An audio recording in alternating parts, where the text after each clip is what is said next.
As you remember, we started our summer with the time capsule. The summer of 2020 is coming to an end, but we had a lot of fun making memories with you. We watercolored, made chalk. We created keychains and tie-dyed with both natural tie-dye and box tie-dye. We had a glow-in-the-dark dance party with a lot of fun games. We also kept a journal to remember all of the fun things we did during summer of 2020. We played a lot of fun games and toured around Haldimand County and learned about Haldimand's history. To preserve these memories, place them inside your time capsule one by one. You can store all or some of your items inside your time capsule. My time capsule box is kind of small, so I had to fold some of my artwork so that it would fit inside.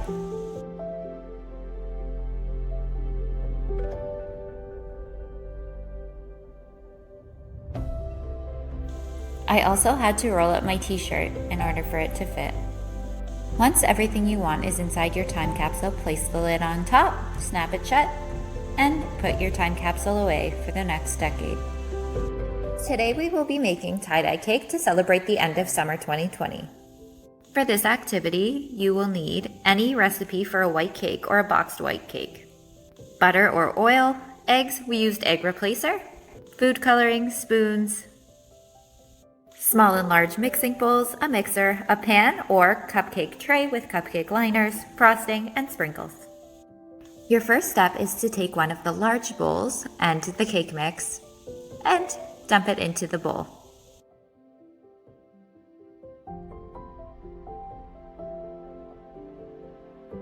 Once your mix is emptied out into your bowl, it's time to start on the wet ingredients.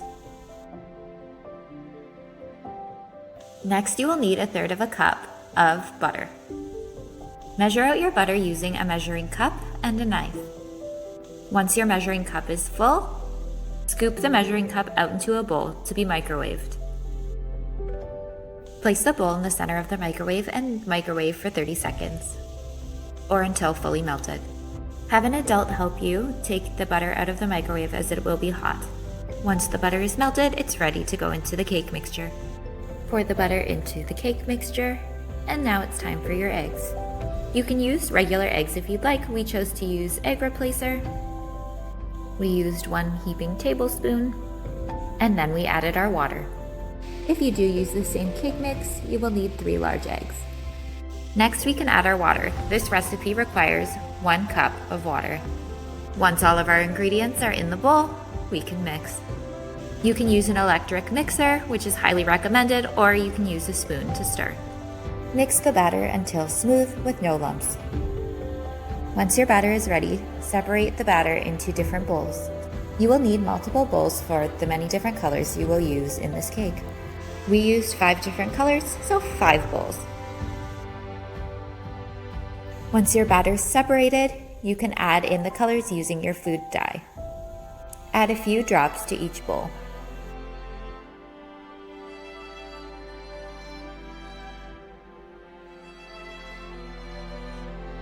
Stir until desired color is achieved. You may have to add a few more drops of food coloring to get the color that you'd like. We mixed blue and red together to get purple, as well as made a red, a blue, a yellow, and a green. Once your colors are complete, you're ready to start making your cake.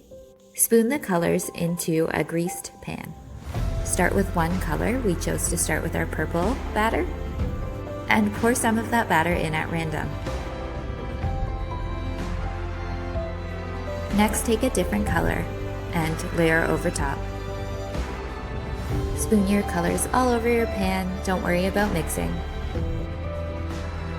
Continue to switch colors until you're out of batter.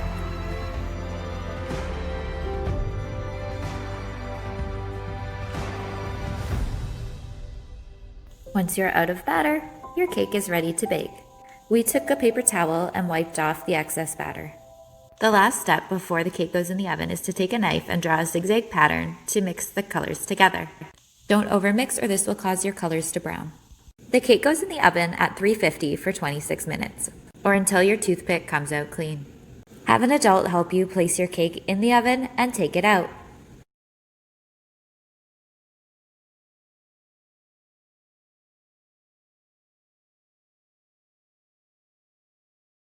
When your cake is done, take it out of the oven to cool. Once your cake is cooled, take it out of the pan and place it on a plate to be iced. We left our icing white, but you can dye it a fun color using your food dye.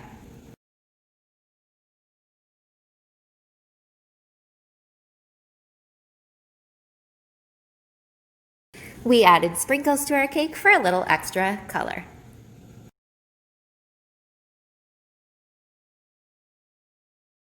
Once your cake's all decorated, it's time to eat. Bon appetit! Enjoy your cake! Thanks for celebrating with us! Today we will be making shrink art keychains. For this activity, you will need shrink paper, markers, pencil crayons, and paper to test out your drawings, keychains, and a pan, as well as an oven. Once you have all your materials together, it's time to draw. Use a blank piece of paper and pencil crayons to try out your drawings before drawing them on the shrink paper with marker. You will need permanent markers or alcohol-based markers for this activity. Draw directly onto the shrink paper and color in your designs. You can freehand draw or use a stencil, it's whatever you'd like. You can draw anything you'd like, a flower, a fish, a heart, something that appeals to you. When you're finished drawing, find a spot on your picture to add a loop. This loop will be used to punch a hole for your keychain ring. The papers are rather large, so you can make more than one.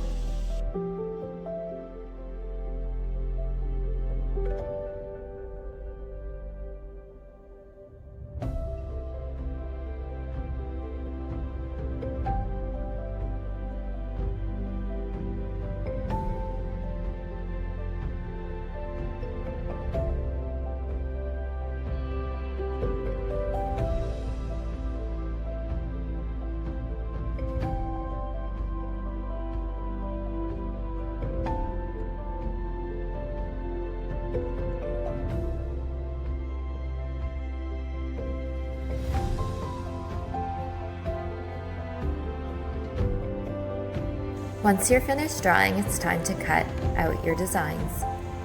You want to do the cutting before you put your designs in the oven, as this will harden the paper, which will make it very difficult to cut. Once your designs are finished being cut out the center of your loop. You can do this by folding the loop and using scissors to cut out the center, or you can use a hole punch if you have one. Cut the hole rather large, as the hole will shrink as the paper shrinks. Once all your items are cut out and your loops are cut out, you can place your items on your pan. Space them out so that none of your items are touching. Once your tray is full, you can place your items in the oven at 325. Stay with the oven once you put them in. Your items should start to curl and shrink down to size. Once your items reflatten, take your pan out of the oven and allow to cool. Use a spatula or butter knife to peel your items off your pan. Once your items are cooled, they're ready to go on your keychain. Take your design and place it on the keychain ring. Your keychain's now ready for back to school. We have had so much fun exploring Haldimand County, engaging in activities, making crafts, and traveling back in time to explore some of our history with you this summer. We are so sad that we have to say goodbye, but we hope that we get to see you next summer, either virtually or at camp. That being said, we have the grand prize draw happening right now, so stay tuned to see who's going to win. Drum roll, please.